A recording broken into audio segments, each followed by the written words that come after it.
藏色一听就笑了，不愧是我儿子，当初我和你爸在一块的时候，也是我先说的。魏长泽一听，似乎不太自然地咳了咳。藏色道：改天让兰家的小公子来家里玩玩，听到了没有？魏无羡点了点头。妈，我回房间了呀。藏色道：行，一会下来吃饭。魏无羡点了点头，然后转身上楼就回了自己的房间。魏无羡回到房间，也不要干些什么，然后就打开了自己的电脑上了一会游戏。他的作业在学校里面都做的差不多了，只剩一点，明天做也行。打了一会游戏之后，魏无羡就感觉还是有些无聊，想给蓝湛发信息，又担心他现在还没有到家，在车上给他发信息，分神的话又怕他坐过站，好纠结，好想给蓝湛发信息呀。魏无羡看了看自己的手机，还是忍住了给蓝湛发信息的心思，等到自己吃完饭收拾好了，然后再回来给蓝湛打视频。就这样决定好了，魏无羡又继续打了会游戏，然后就听到楼下的藏色魏无羡吃饭，就赶紧把电脑关了，又下楼去吃晚饭。吃晚饭的过程中，魏无羡一言不发，就老老实实的吃饭，吃的也很快。要是搁平常的话，魏无羡吃个饭都要叽叽喳喳的，闹得不安宁，还会说说自己在学校里发生了什么事情，今天晚上是怎么回事。魏长泽和藏色对视了一眼，也不知道是怎么回事。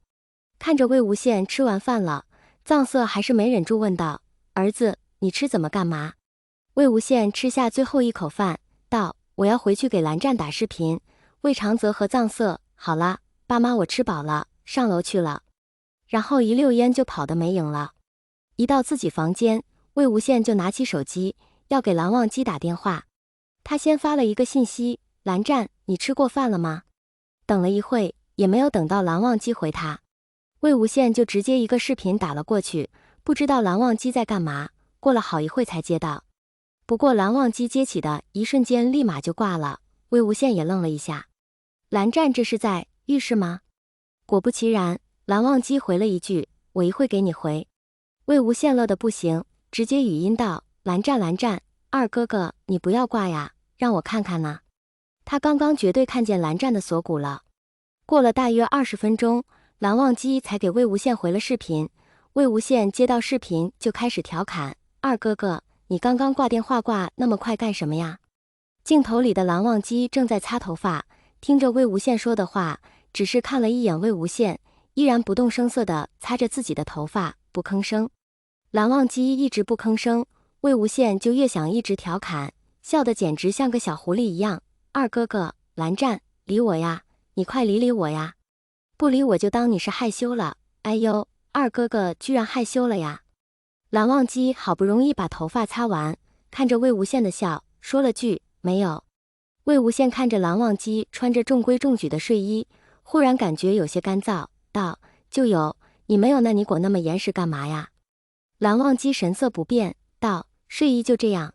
魏无羡歪着头，道：我不信，我不信你的睡袍还是这样。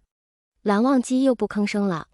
魏无羡直接趴在床上面笑，清脆的笑声通过手机传到了蓝忘机的耳朵里。蓝忘机无奈地摇了摇头，眼里带着宠溺。春去冬来，不知不觉他们已经马上初3就要毕业了，即将迎接中考。在这一年里，魏无羡和蓝忘机这两个人是各科老师抱有希望最大的那两个，因为两个孩子成绩优异，然后特别讨各科老师的喜欢。然而在这一年里，有蓝忘机的信息素，魏无羡是一个美哥的身份一直没有被别人发现，这对魏无羡非常的好。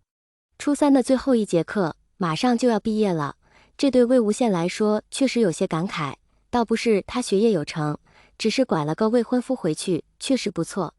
看着后面黑板上的中考倒计时剩7天，魏无羡才终于知道他和蓝忘机要步入高中的生活了。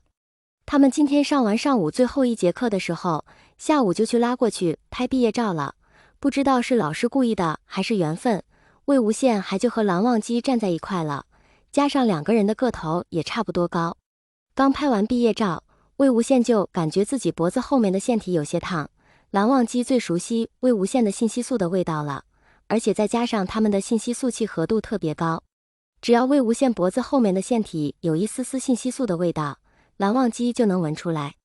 蓝忘机肯定知道现在人多，各种各样的气味都有，魏无羡应该是有一点信息素紊乱。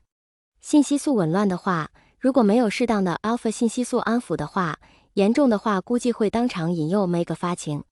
蓝忘机皱了皱眉头，悄悄地散发出一些自己的信息素，熟悉的檀香味包裹着魏无羡的身体，瞬间让他感觉到自己脖子后面发烫的腺体好受了很多。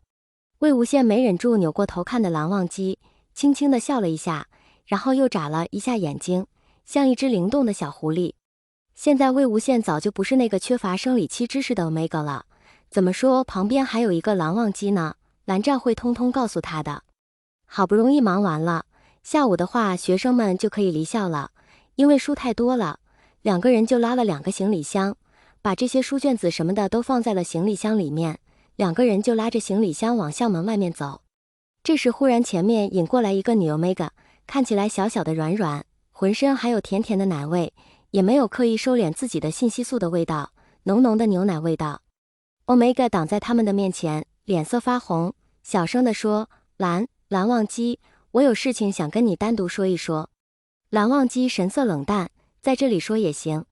Omega 双手在胸前有些不安地动着，看了一眼魏无羡，声音发软：我不想让外人知道。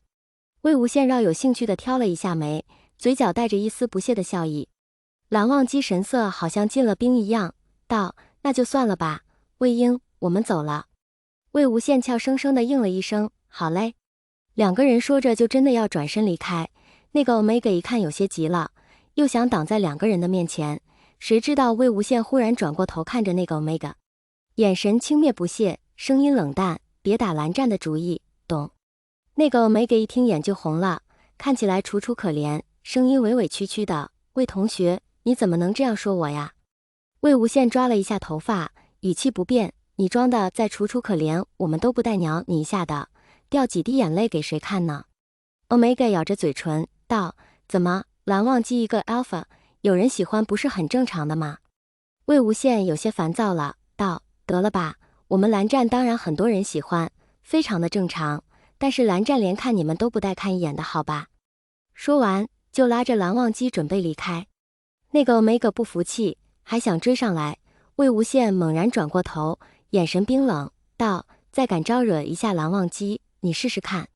也许是魏无羡的眼神太过于骇人，那个 Omega 确实没有追上来。蓝忘机握着魏无羡的手，道：魏婴，你别生气。魏无羡扑哧一下就笑了，道：我没有生气，只是那个 Omega 太不讨人喜欢了。蓝忘机点了点头，附和着魏无羡的话：确实。魏无羡哼了一声：本来就是。蓝忘机又了一下。两个人就这样一人拉着一个行李箱，手拉着手，慢慢地朝着校门口走。午后的阳光照在身上，拉开了长长的影子。